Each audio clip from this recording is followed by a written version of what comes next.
आज भी कुछ हुआ है भाभी जी? रिंकी, शालिनी की कामवाली उससे पूछती है। कुछ नहीं हुआ, तू अपना काम कर, शालिनी कहते हुए रसोई से बाहर चली गई। उसकी आंखें लाल और सूजी हुई थी।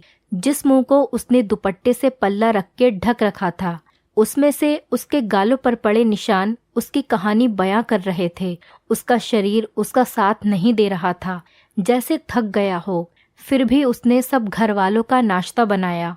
शालिनी सोफे पर बैठकर अपनी 6 साल की बेटी को एकटक देख रही थी, लेकिन आज उसकी आंखों के सामने अपनी बेटी की वो तस्वीर बार बार उभर रही थी। जब कल रात उसे पीटते देखकर उसकी बेटी रोते हुए इधर उधर भाग के कह रही थी, दादी आप पापा को बोलो ना, मम्मी को ना पीटे। बुआ आप चलो ना, पापा मम्मी को बहुत मार रहे हैं।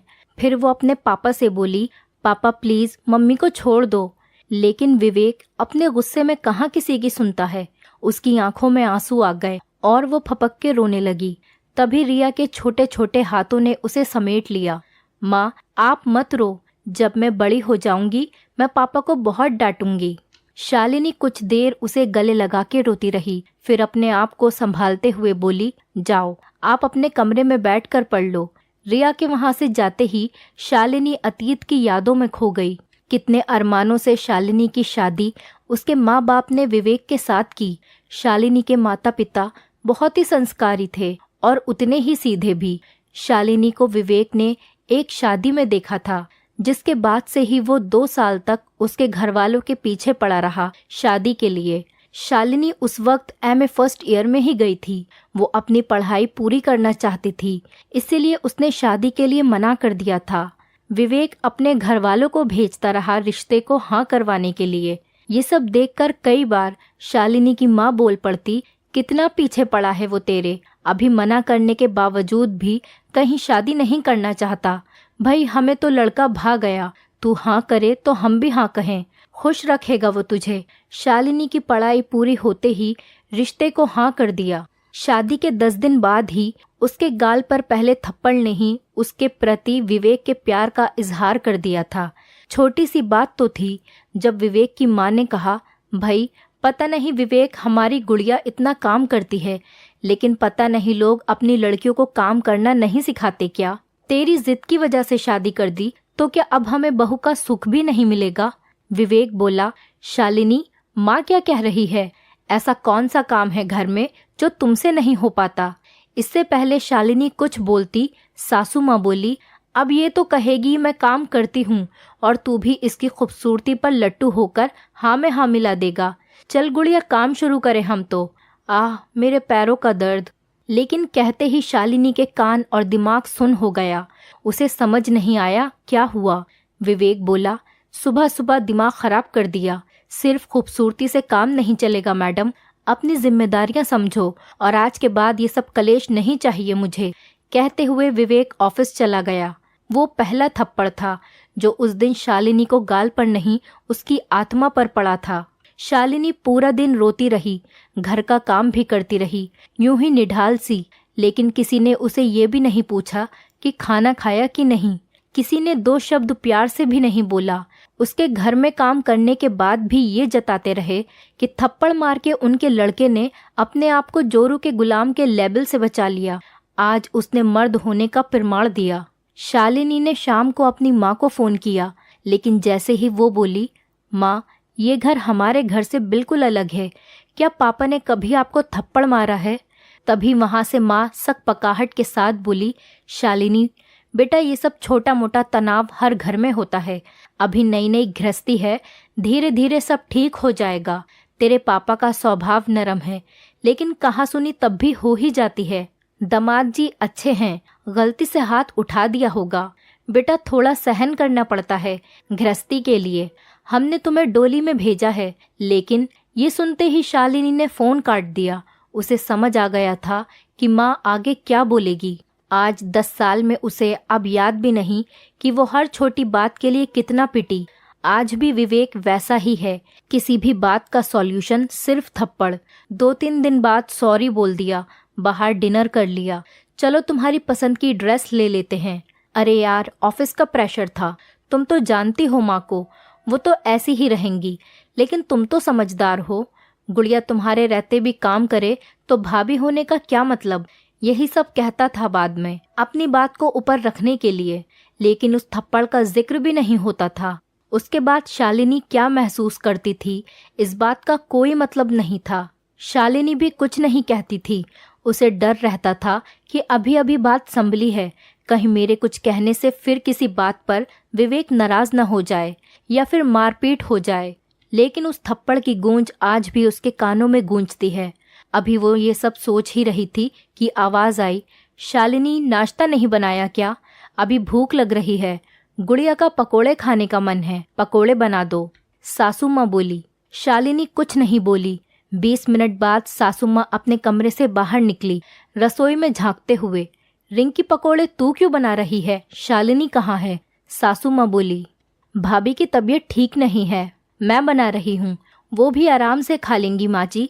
रिंकी बोली, अब बताओ, ये तो नखरे हैं इसके। ड्राइंग रूम की तरफ आते हुए शालिनी को देख के बोली, क्या बात हो गई? अब सोफे से नहीं उठोगी क्या? क्यों गुस्सा दिलाती हो विवेक को? विवेक कहाँ है? विवेक के कमरे की तरफ जाते हुए, उठ जा बेटे, तू उठेगा शायद तभी नाश्ता मिले हमें। महारानी सोफे पे बैठी है, तेरी तो जिंदगी बर्बाद हो गई, रोज की किचकिच है इस घर में। विवेक बिस्तर से उठा। इसकी तो गुस्से में कमरे से बाहर निकला ही था कि तभी शालिनी की नज़र रिया पर पड़ी, जो अपने कमरे के दरवाजे से छुप के देख रही थी, जैसे उसकी आंखें उससे कह रही हों, माँ मुझे डर लग रहा है अब तो। शालिनी रिया की आंखें देखकर सिहर उठी। एक अजीब सा एहसास था वो। विवेक ने जैसे ही हाथ उठाया तभी शालिनी ने अपना मोबाइल टीवी पर पटका। उसका ये रवैया देखकर विवेक बोला, क्या पागल औरत है, टीवी तोड़ दिया, अब क्या इसका पैसा तेरा बाप देगा? विवेक का ध्यान उसकी तरफ से हटा और टूटा मोबाइल और टीवी देखने लगा हाथों में उठा के। हे राम, कितना नुकसान हो गया। कुछ अक्ल है कि नहीं तुझे शालिनी? सासू माँ बोली, लेकिन जैसे आज तो शालिनी कुछ और ही थी। चिल्लाकर बोली, बस कीजिए आप लोग, 10 साल में आज आपका टीवी टूटा तो नुकसान हो गया। 10 साल में इस घर में मेरे शरीर से लेकर आत्मा तक टूट के बिखर गई, वो नुकसान नहीं है? वो आज तक किसी ने नहीं गिना। मेरी बेटी के आंसुओं और उसके छोटे से मन पर जो जोर पड़ा वो किसी ने नहीं गिना। जिस दिन विवेक ने मुझे पहला थप्पड़ मारा तब आपकी आह नहीं निकली, जैसे आज टीवी के टूटने में निकली, तो आज कुछ और ही कहानी होती मेरी। और विवेक, तुमने जैसे इन टूटी हुई चीजों को देखा, वैसे एक जीते जागते इंसान का टूटना तुम कैसे नहीं देख पाए?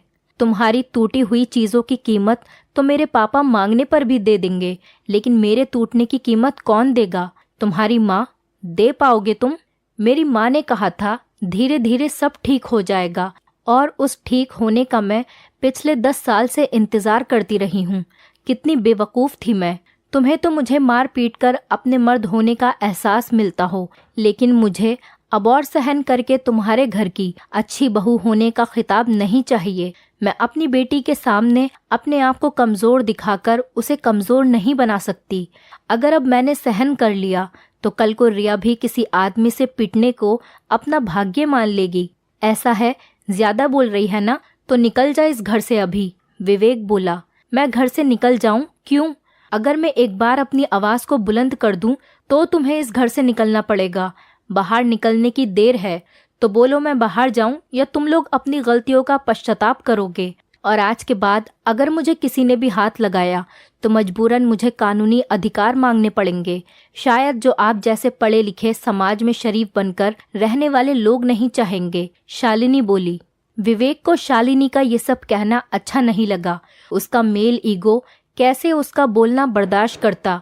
उसने शालिनी का हाथ खींचा। विवेक का दिमाग और कान सुन हो गए। जोर की एक आवाज से कमरा गूंज उठा। सास और ननंद के मुंह से भी आवाज नहीं निकली।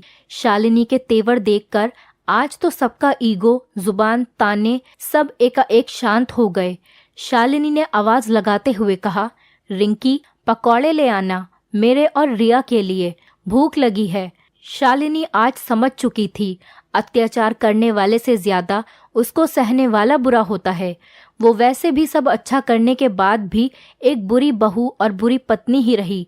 लेकिन आज एक बुरी बहू बुरी पत्नी बनना उसे मंजूर था, लेकिन उसे एक बुरी माँ बनना मंजूर नहीं था जो अपने लिए नहीं लड़ सकी। दोस्तों, कई बार हम अपने आप को कमज़ोर मानकर किसी की ज्यादतियों को बढ़ावा देते हैं कि शायद हमारे सहने से वो हमारी अच्छाई को समझ जाएगा और एक दिन सब ठीक हो जाएगा। सहने का मतलब ये नहीं होता कि हम किसी को अपनी आत्मा को छलनी करने का अवसर दें। कभी कभी हमें उसी भाषा में ही जवाब देना पड़ता है जिस भाषा में वो हमसे सवाल करते हैं। हमारी लड़ाई हमें खुद ही लड़नी होती है। दोस्तों, उम्मीद करती हूँ आपको हमारी कहानी पसंद आई होगी। कहानी पसंद आई है तो वीडियो को लाइक करें, चैनल पर नए हैं तो चैनल को सब्सक्राइब करें और हाँ, नोटिफिकेशन बेल को ज़रूर दबाएं ताकि अगली अपडेट सबसे पहले आपको मिले।